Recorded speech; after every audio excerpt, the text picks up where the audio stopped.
오늘은 에스겔 2장을 보겠습니다. 원래 순서는 3장인데 2장을 넘어갈 수 없어서 2장 1절부터 10절까지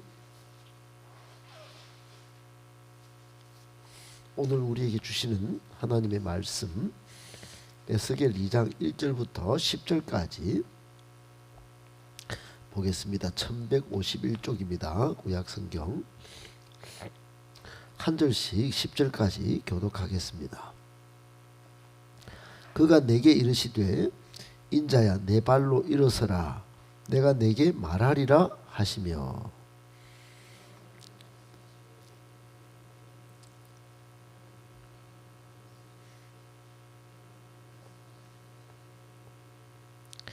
내게 이르시되 인자야 내가 너를 이스라엘 자손 곧 패역한 백성 나를 배반하는 자에게 보내노라. 그들과 그 조상들이 내게 범죄하여 오늘까지 이르렀나니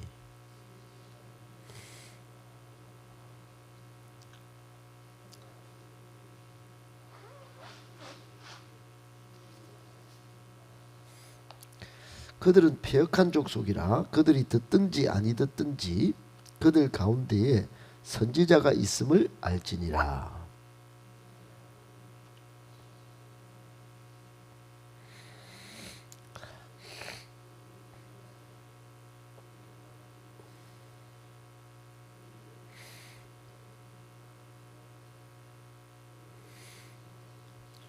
그들은 심히 패역한 자라 그들이 듣든지 아니 듣든지 너는 내 말로 고할지어다.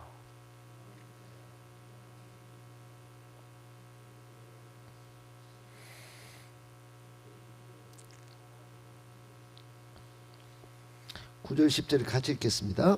내가 보니 보라 한 손이 나를 향하여 펴어지고 보라 그 안에 두루마리 책이 있더라. 그가 그것을 내 앞에 펴시니 그 안팎에 글이 있는데 그 위에 애가와 애곡과 재앙의 말이 기록되었더라. 아멘. 여러분 우리가 에스겔서를 보고 있습니다. 에스겔서는 우리 부름받은 자가 가져야 할 사명과 태도에 대해서 많은 교훈을 가르쳐 줍니다. 시대가 어두워도 하나님의 복음을 잘 전파하고 또 시대의 저항에 어떻게 직면하여 또 하나님의 뜻을 이루어가야 하는지 잘 말씀해 주고 있습니다. 오늘 본문도 그런 내용인데 오늘 본문에서 우리에게 주시는 교훈의 말씀을 세 가지로 받고 적용하고 기도하도록 하겠습니다. 첫 번째, 주님의 사명을 순종과 열정으로 감당하는 일꾼이 많이 필요합니다. 주님의 사명을 순종과 열정으로 감당하는 일꾼이 많이 필요합니다. 여러분 오늘날 세상에는 건강한 교회가 필요하고 건강한 교회는 건강한 일꾼이 필요합니다. 건강한 일꾼의 자세는 두 가지가 딱 되어 있어야 되는데 첫째는 로드십입니다. 로드십. 예수님의 주인 되심의 신앙이 중요하고 두 번째는 나의 힘, 나의 능력, 나의 지식이 아니라 성령의 도우심으로 주님의 사명을 감당하는 그런 일꾼이 되어야 합니다. 그 성령의 도우심으로 일을 한다. 이 말은 나는 연약하고 나는 한계가 뚜렷하니 성령께서 말하시면 가고 또 가라 하시면 하고 이런 순종 그리고 끝까지 묵묵히 열정적으로 충성스럽게 감당해야 제대로 된 일꾼이죠. 어떻든 로드십과 성령의 능력으로 사명을 감당하는 그런 일꾼입니다. 오늘 에스겔이 그런 모습을 잘 보여주는데 1절 2절은 그런 신앙을 교훈합니다. 하나님은 에스겔에게 일어서라고 명령하시면서 동시에 성령을 보내어 그를 일으켜 세우십니다. 그리고 사명을 감당하도록 하신 것이죠. 여러분 사명은 내 의지나 체력으로 감당하는 것이 아닙니다. 현대 그리스도인들이 직장, 가정, 사역지에서 무력감을 느끼는 것은 내 힘, 내 능력으로 감당하려고 하기 때문입니다. 우리의 힘과 능력은 한계가 많고 그럴 때 필요한 것이 바로 내 안에 임하시는 성령의 동력입니다.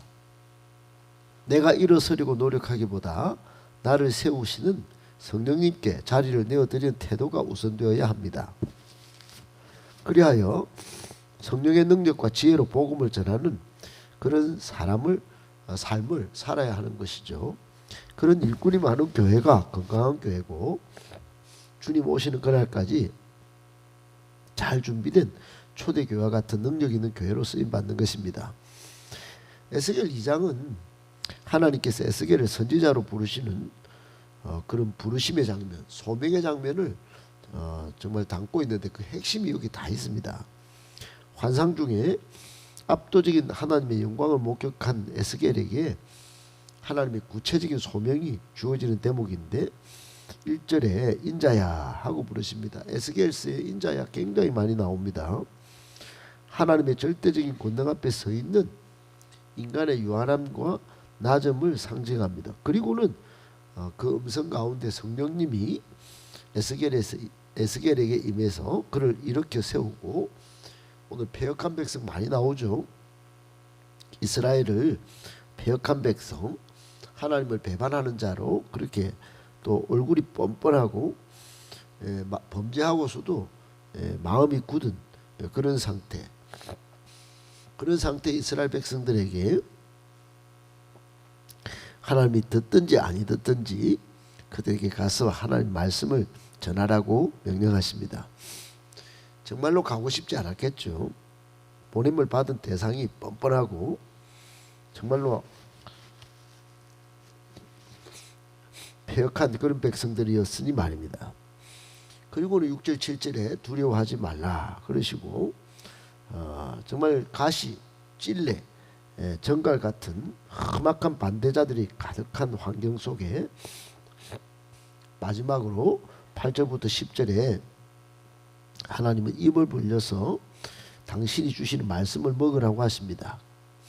그 두루마리 안팎에 애가와 애곡과 재앙의 말이 가득 기록되어 있었는데 심판의 말씀이었습니다. 어떻든 에스겔은 성령의 능력으로 또 주신 말씀의 능력으로 주님의 사명을, 가고 싶지 않은 대상을 향하여 가서 순종과 열정으로 사역을 잘 감당하는 일꾼으로 쓰임받았습니다.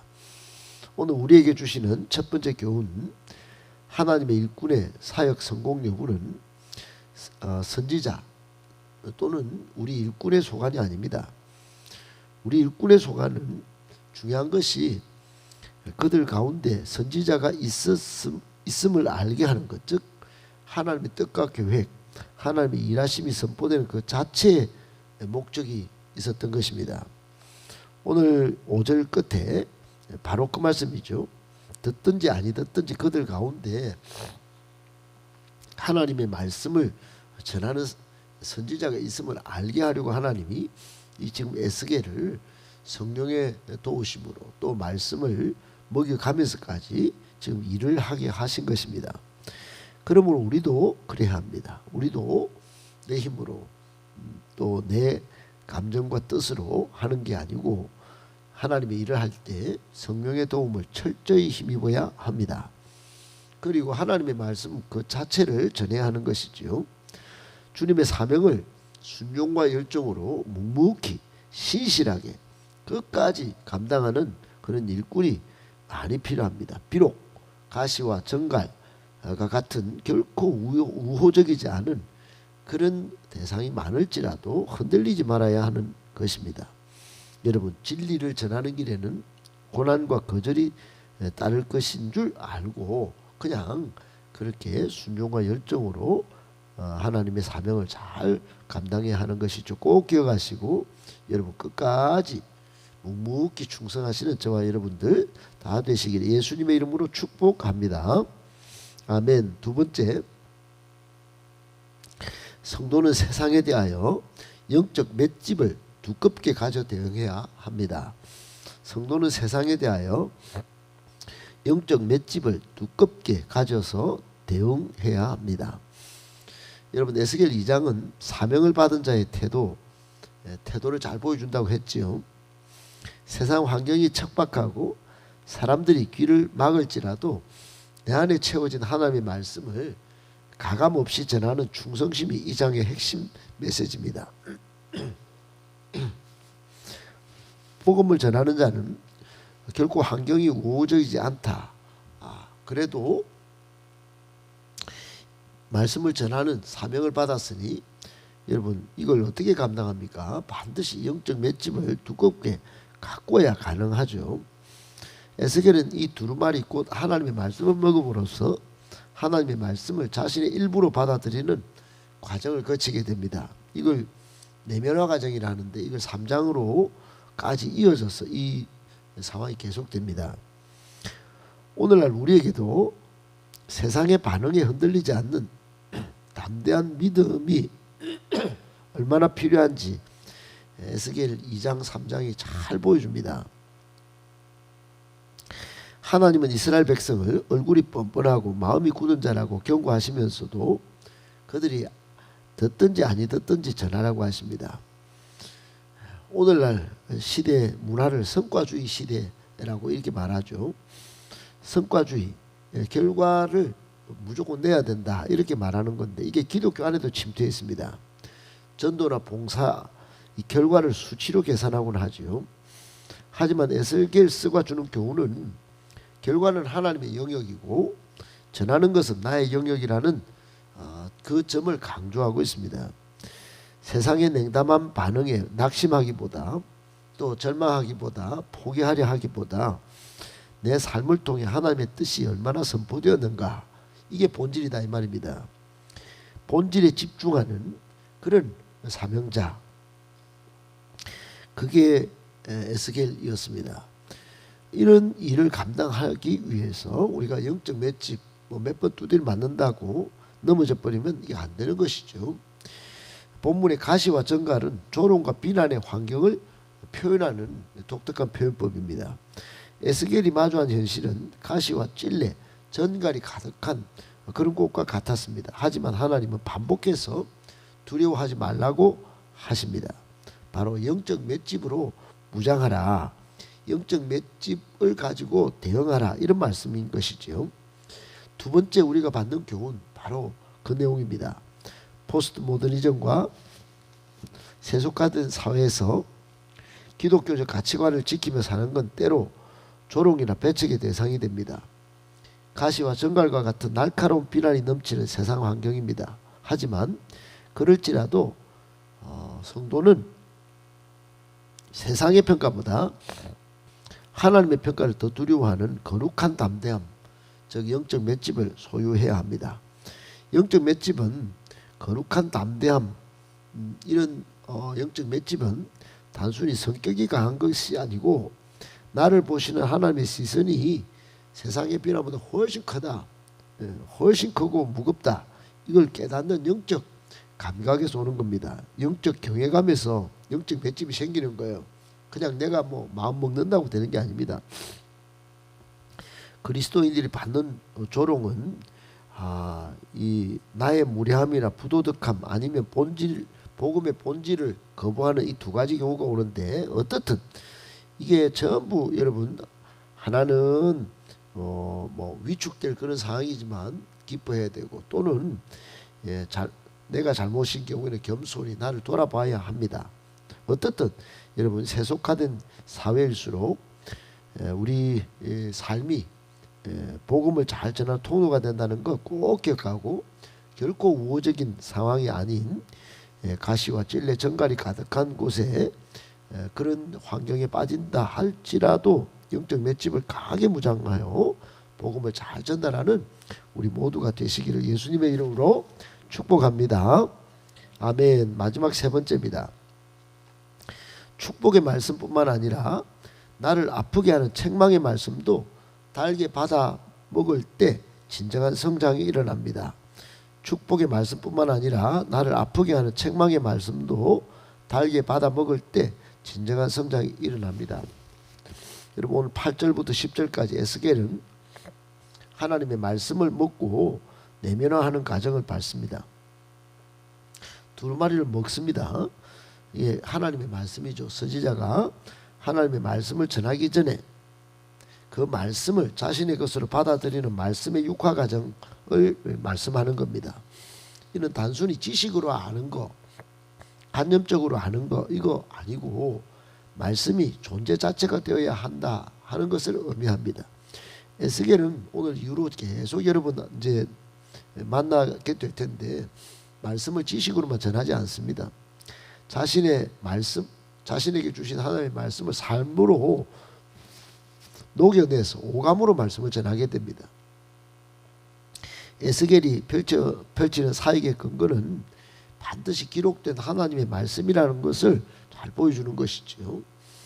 하나님은 에스겔에게 두루마리를 입에 벌려가지고 먹으라고 하십니다.